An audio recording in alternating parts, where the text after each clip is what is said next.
pede equidade de gênero na magistratura. O Conselho Nacional de Justiça analisa a minuta do ato normativo que propõe a alteração nos critérios para examinar o merecimento nas promoções de juízas e juízes nos tribunais. Eu sou Rafaela Vivas e esse é um dos destaques desta terça-feira. E a primeira edição do Jornal da Justiça traz também: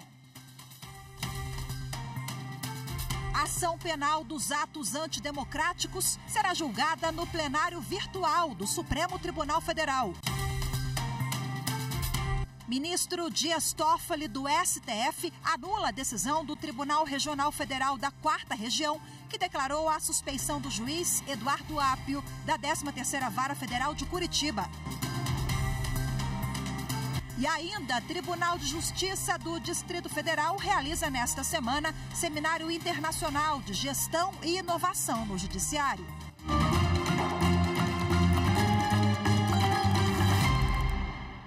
O ministro Dias Toffoli, do Supremo Tribunal Federal, anulou a decisão do Tribunal Regional Federal da 4ª Região, que declarou a suspeição do juiz Eduardo Apio, da 13ª Vara Federal de Curitiba. O ministro suspendeu também o andamento do processo administrativo disciplinar contra o juiz, em trâmite na Corregedoria Geral do TRF4. Dias Toffoli destacou que a competência para analisar tais procedimentos deveriam ser do Conselho Nacional de Justiça, como medida de prudência e preservação de integrantes do TRF4. Na mesma decisão, o ministro Dias Toffoli solicitou ao Corregedor Nacional de Justiça cópia do relatório completo da correição extraordinária na 13ª Vara Federal de Curitiba, tão logo finalizado o procedimento. Os ministros do Supremo Tribunal Federal vão julgar no plenário virtual o quarto envolvido nos atos antidemocráticos do dia 8 de janeiro. O julgamento começa na próxima terça-feira, dia 26 de setembro. Quem tem os detalhes é a repórter Carolina Chaves. A presidente do Supremo Tribunal Federal, ministra Rosa Weber, atendeu o pedido do relator, ministro Alexandre de Moraes, com base no regimento interno e resolução do Supremo, para levar as ações penais referentes aos atos antidemocráticos para o plenário virtual da Corte. O quarto réu, Moacir José dos Santos, responde pelos mesmos crimes que levaram à condenação dos 3 primeiros réus julgados na semana passada pelo STF. A associação criminosa armada, a abolição violenta do Estado Democrático de Direito, tentativa de golpe de Estado, dano qualificado e deterioração de patrimônio tombado. O julgamento de Moacir José dos Santos vai começar na próxima semana, dia 26, e tem previsão para acabar no dia 2 de outubro. Moacir está solto por decisão do ministro Alexandre de Moraes desde o dia 8 de agosto. Ele tem 52 anos e é morador de Cascavel, no Paraná. Moacir foi preso em flagrante no Palácio do Planalto no dia 8 de janeiro. De acordo com a denúncia da PGR, foi identificado o material genético dele no local. Ele também gravou vídeos durante a invasão. Na ação, Moacir nega que tenha participado da depredação aos prédios e que fazia manifestação pacífica. Ao todo, a Procuradoria-Geral da República denunciou 1.390 pessoas ao STF por envolvimento nos atos de 8 de janeiro. Os ministros analisam o grau de participação de cada acusado e a pena é estipulada de forma individual. 232 ações penais envolvendo os atos antidemocráticos devem ser analisadas pelo Supremo.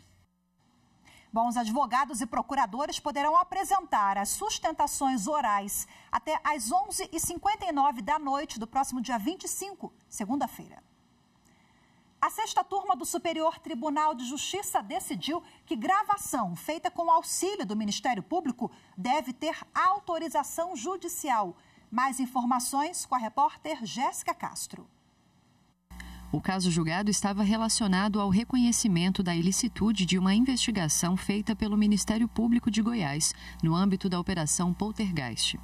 Deflagrada em 2014, ela visava desarticular suposta organização criminosa envolvida em desvios de recursos públicos por meio da contratação de servidores fantasmas em gabinetes da Assembleia Legislativa e da Câmara Municipal de Goiânia. Uma das pessoas que teria participado do esquema buscou o MP para relatar a irregularidade e, com equipamentos fornecidos pelos promotores, ela fez as gravações que embasaram a denúncia. Ao negar o habeas corpus impetrado pela defesa de um dos investigados, o Tribunal de Justiça de Goiás entendeu que a interferência do MP não invalidou a prova porque o registro foi feito de forma espontânea. Além disso, o Tribunal Goiano considerou que não haveria exigência de autorização judicial para gravação ambiental. Em recurso ao STJ, o investigado argumentou que os precedentes citados para justificar a legalidade da prova não se aplicam ao caso, pois tratam de captação ambiental feita pela vítima do crime ou por particular no exercício de autodefesa com auxílio da polícia. O ministro Sebastião Reis Júnior, cujo voto prevaleceu no julgamento, pontuou que, ainda que o uso de gravação feita por um dos interlocutores sem a proteção legal do sigilo das informações seja admitida pela jurisprudência, esse procedimento deve ser visto com ressalvas quando apoiado por órgãos de persecução penal.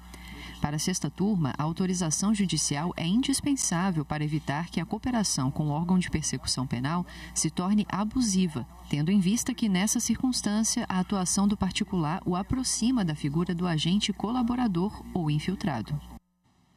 A 9ª Câmara de Direito Criminal do Tribunal de Justiça de São Paulo aumentou as penas impostas aos réus condenados pelo roubo de 770 quilos de ouro do setor de cargas do aeroporto de Guarulhos em julho de 2019. A carga está avaliada em 117 milhões de reais. Agora, as sentenças somadas ultrapassam os 252 anos de prisão. A Justiça também elevou a multa devida por cada condenado. O juízo levou em conta as consequências do crime diante do transtorno à empresa vítima e aos proprietários dos bens subtraídos. A seguir, 4º Seminário Internacional de Gestão e Inovação no Judiciário começa amanhã e vai até sexta-feira. Em instantes, você confere os detalhes e a programação. Voltamos já.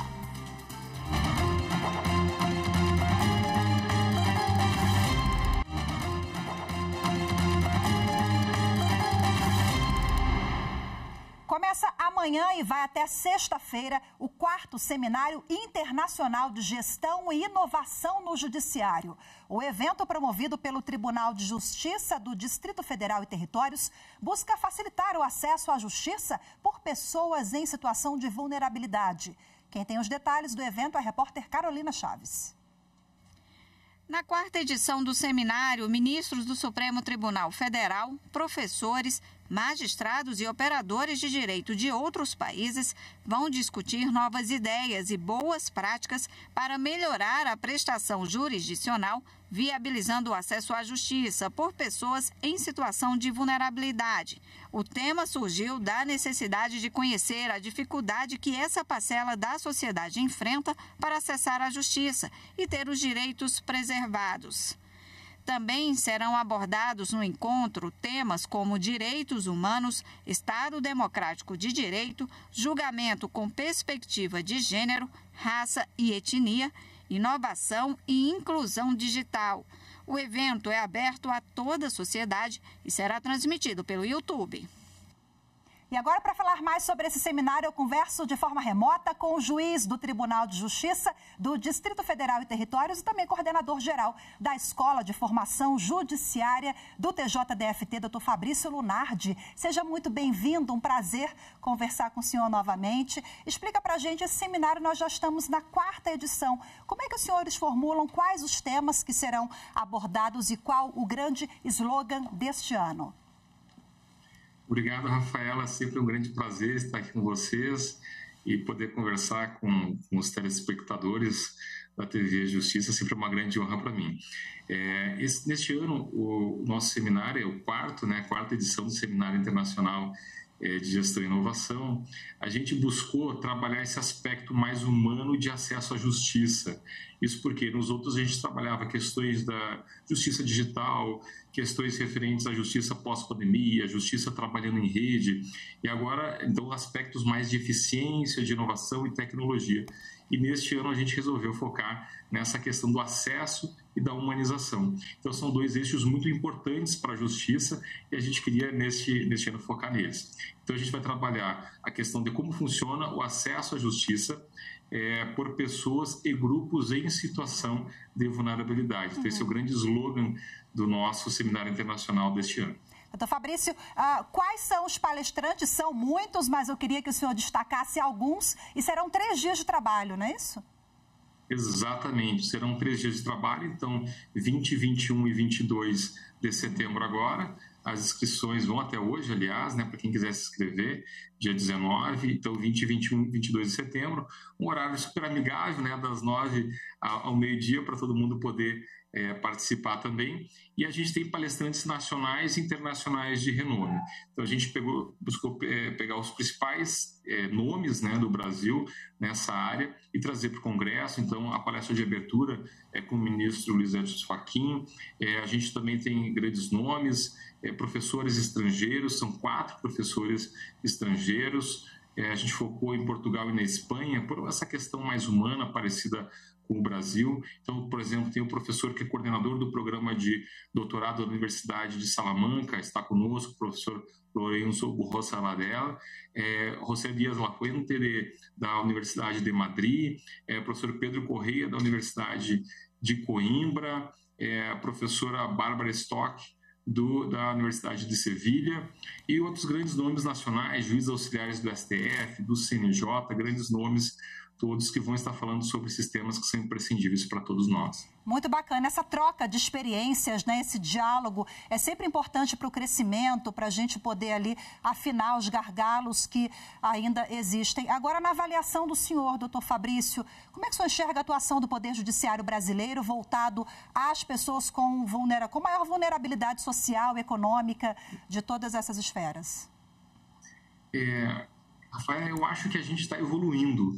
Eu vejo uma evolução no Brasil nos últimos anos, capitaneada, inclusive, por juízes pela base, né? A gente costuma dizer que esse é um movimento, inclusive, ele é bottom-up, né? Ele vem de baixo para cima, e várias iniciativas, inclusive, chegam ao CNJ e são, por ele, adotadas nacionalmente. Então, a gente pode falar, por exemplo, do programa POP Rua Ajude. O programa POP Rua Ajude visa fazer com que o judiciário chegue às pessoas mais pobres, mais humildes, que estão morando na rua mesmo. E essas pessoas muitas vezes não têm nem carteira de identidade, então ela não consegue nem ter um benefício assistencial, muitas vezes não consegue dar entrada no hospital, porque ela nem tem nem carteira de identidade. Então a gente busca chegar com o judiciário para dar carteira de identidade, para dar benefícios assistenciais, para assegurar direitos básicos. Porque uma coisa, quando a gente fala de acesso à justiça, tem inclusive um autor aqui que é professor amigo dele, diz o seguinte: as pessoas não querem acesso à justiça, elas querem acesso aos seus direitos.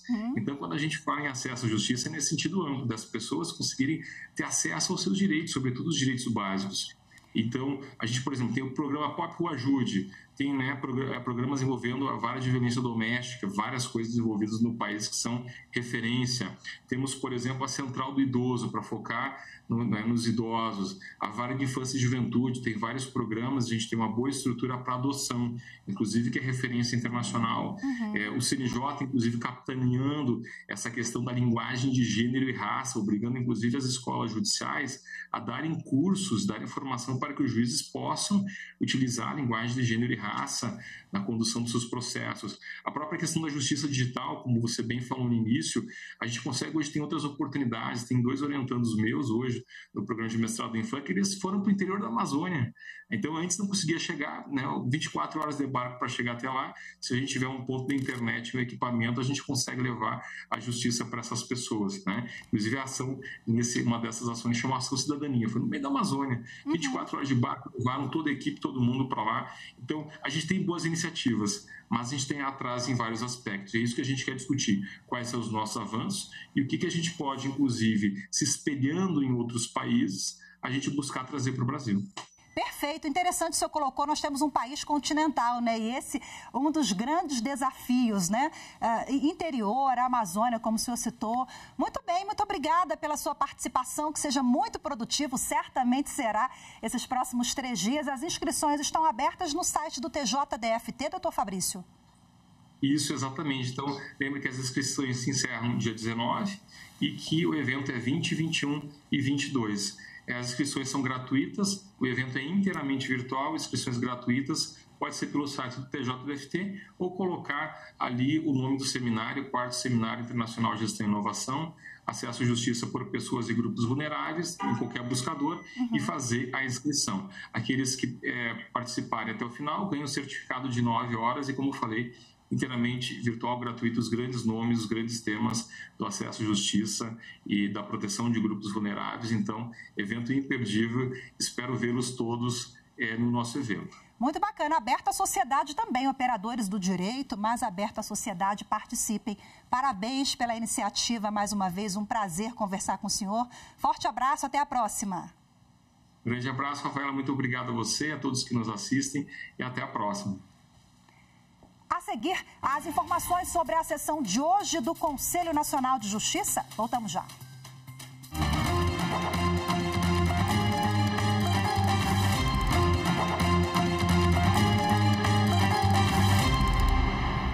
Hoje tem sessão ordinária no Conselho Nacional de Justiça. Na pauta, 23 itens, entre eles, 5 atos normativos. No início da sessão foi lançada a obra Trabalho, Restrição de Liberdade, Fronteiras entre a Restauração da Dignidade e a Exploração da Indignidade. Essa obra foi lançada em homenagem à presidente do CNJ e do STF, ministra Rosa Weber. A repórter Evne Araújo acompanhou. O Conselho Nacional de Justiça, em parceria com a Escola Nacional de Formação e Aperfeiçoamento de Magistrados do Trabalho, lançou a obra coletiva Trabalho e Restrição de Liberdade, Fronteiras entre a Restauração da Dignidade e a Exploração da Indignidade. O livro é também uma homenagem à ministra Rosa Weber, que integrou a Justiça Trabalhista antes de chegar ao Supremo. O presidente do Tribunal Superior do Trabalho, o ministro Lélio Bentes Corrêa, parabenizou a trajetória de Weber a serviço do Judiciário. A ministra Rosa Weber tem se destacado, ademais da firmeza e determinação na defesa dos valores democráticos, tendo galgado definitivamente o seu lugar no panteão das grandes personalidades defensoras do Estado Democrático de Direito, especialmente na condução firme e serena do Poder Judiciário. Rosa Weber ingressou na magistratura em 1976, quando se tornou juíza do trabalho. Foi desembargadora do Tribunal Regional do Trabalho da 4ª Região, no Rio Grande do Sul, e presidiu o TRT Gaúcho. Foi ministra do Tribunal Superior do Trabalho entre 2006 e 2011, quando foi indicada ao STF. Eu estou emocionada e eu estou agradecida. E eu nasci na Justiça do Trabalho. E trouxe a Justiça do Trabalho e a trago até hoje e vou trazê-la sempre comigo, bem guardada no peito. Durante a sessão do Conselho, o Departamento de Pesquisas Judiciárias apresentou o relatório parcial do 2º Censo do Poder Judiciário. 70 mil pessoas já responderam à pesquisa, 23,9% do público-alvo. Magistrados e servidores da Justiça têm até o dia 22 de setembro, sexta-feira, para participar. Não se consegue atuar, não se consegue aperfeiçoar aquilo que não se conhece. Nós precisamos conhecer a realidade do Poder Judiciário, nós precisamos conhecer o pensamento dos nossos juízes, das nossas juízas, dos nossos servidores, das nossas servidoras, enfim, de todos os que atuam no Poder Judiciário, visando ao aperfeiçoamento da nossa instituição. A sessão do Conselho Nacional de Justiça continuou com a análise de um ato normativo sobre os critérios de promoção na magistratura. A repórter Evne Araújo acompanhou e agora ao vivo traz os detalhes para a gente. Olá, Evne, muito boa tarde para você. Oi, Rafaela, boa tarde. Os conselheiros do CNJ analisam a minuta de um ato normativo que prevê a alteração de critérios para definir o merecimento na promoção de juízes e juízas. O objetivo é garantir a tão falada equidade de gênero na ascensão da magistratura, ou seja, que homens e mulheres tenham as mesmas oportunidades de alcançar cargos mais altos, como o de desembargador, por exemplo. Na sessão da manhã de hoje, representantes das entidades interessadas no tema fizeram as sustentações orais. E neste momento vota a relatora, a conselheira Salise Sanchotene. A previsão é que a votação da minuta desse ato normativo ocorra ainda nesta tarde. Rafaela. Obrigada, Evelyn, mais uma vez pelas suas informações. A sexta turma do Tribunal Superior do Trabalho rejeitou examinar um recurso da Caixa Econômica Federal. O banco questionava a decisão em que foi reconhecido o direito à contratação de um advogado a partir de informações obtidas pelo juiz em pesquisa na internet. Para o colegiado, o magistrado pode utilizar todos os meios de prova que considerar necessários para formar sua convicção. E a pesquisa na internet é, sim, um meio válido. A reportagem é de Anderson Conrado. Confira.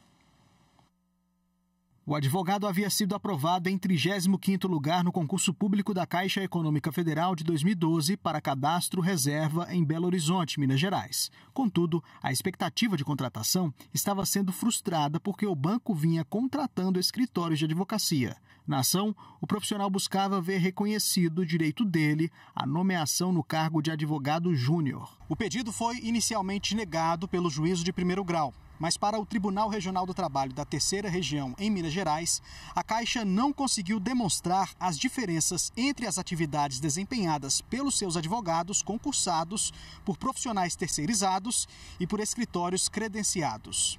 Segundo o TRT, ficou caracterizado o desvio de postos de trabalho que deveriam ser ocupados por advogados aprovados em concurso público. O TRT utilizou informações disponíveis no site do Tribunal de Contas da União sobre diversas decisões em que a Corte de Contas havia determinado à Caixa a elaboração de um plano de ação para adequar o quantitativo de servidores efetivos da carreira de advogado necessários para fazer frente às suas demandas judiciais. Nessas decisões, a Caixa Econômica Federal foi alertada para a necessidade de fazer concurso público para evitar o excesso de contratação de serviços advocatícios, pois o plano de cargos e salários inclui o cargo de advogado júnior. O TRT concluiu, então, que o trabalhador tinha direito à contratação imediata nesse cargo. O caso chegou ao TST e foi julgado pela sexta turma. No recurso, a Caixa alegou que os documentos extraídos da internet eram estranhos aos autos e a decisão do TRT teria violado os princípios do contraditório e da ampla defesa, ao não dar oportunidade de discussão sobre eles. O relator, ministro Augusto César, assinalou que, conforme o artigo 131 do CPC de 1973, o juiz deve apreciar livremente a prova, atendendo os fatos e as circunstâncias do processo, ainda que não tenham sido alegados pelas partes. Há situações em que a lei restringe os meios de prova, mas esse não foi o caso do processo. Assim, o juiz pode usar todos os meios probatórios que considerar necessários para formar sua convicção. A decisão foi unânime. Nessa segunda-feira foram anunciados os vencedores do concurso de fotografia Retratos de Resiliência, promovido pelo Supremo Tribunal Federal. Os primeiros colocados de cada categoria receberam troféus das mãos da presidente da Casa, ministra Rosa Weber. A Amanda Mustafa acompanhou a cerimônia. Cenas que retratam histórias, natureza, representatividade. O concurso Retratos de Resiliência é parte das ações do Programa de Qualidade de Vida do Supremo Tribunal Federal. Nesta primeira edição, foram escritas 42 fotos divididas em duas categorias, cenas do cotidiano e paisagens da natureza. A escolha de 20 imagens finalistas foi feita pelo público. Coube ao júri técnico presidido pela presidente do STF, ministra Rosa Weber, e com a participação de fotojornalistas, de um psicólogo e de uma consultora em desenvolvimento humano, selecionar as vencedoras. Na categoria Cenas do Cotidiano, a imagem vencedora foi História de um Mundo, de Tiago Lima Pereira. Foi bem marcante porque, além de tirar foto, eu conversei com ele, conversei com a família, passei o dia todo tirando foto da família, das crianças e praticamente virou um colega. Ele viaja pelo mundo, assim, é o estilo de vida dele, né? Ele contando a história de vida dele me marcou, porque tudo que ele faz, as viagens, eu gosto de fazer também. E como eu gosto de viajar e gosto de história, eu falei, cara, perfeito. Na categoria Paisagens, a vencedora foi a fotografia IP Queimado, clicada pelo Carlos. Eu encontrei ele na beira da estrada, próximo de Alexânia, né? E eu achei que ele tinha toda essa definição, né? Porque é uma árvore que tinha sido queimada durante um incêndio na beira da estrada e mesmo assim floriu de forma bem exuberante, né? Então, é uma síntese, né, do tema da resiliência, né? De se reconstruir, né? De começar de novo, né? Gabriel foi o terceiro colocado em cenas do cotidiano com suprema representatividade. Para mim é muito importante porque é uma foto de peso, né? É uma representatividade muito grande do movimento LGBT, né? E também a gente mostra que o tribunal ele tá junto, né, com o movimento. O tribunal ele demonstrou esse carinho, essa representatividade, né, do tribunal com o movimento. No discurso, a presidente do STF, ministra Rosa Weber, citou o escritor português José Saramago, que no livro Ensaios sobre a Cegueira diz que precisamos ter olhos de ver. O fotógrafo ele tem que ter um olhar que privilegie o detalhe, que privilegie um ângulo que talvez no nosso cotidiano, no dia a dia, nós não enxerguemos. Mas ele, com a máquina, hoje até com o celular, né, vai focando de acordo com a sua sensibilidade e aí cria essas belezas. Retratos da Resiliência, belíssima iniciativa do Supremo Tribunal Federal. Parabéns aos vencedores e a todos que participaram desse concurso. O Jornal da Justiça, primeira edição de hoje, fica por aqui. Muito obrigada pela sua companhia. Uma ótima tarde. Até amanhã. Tchau, tchau.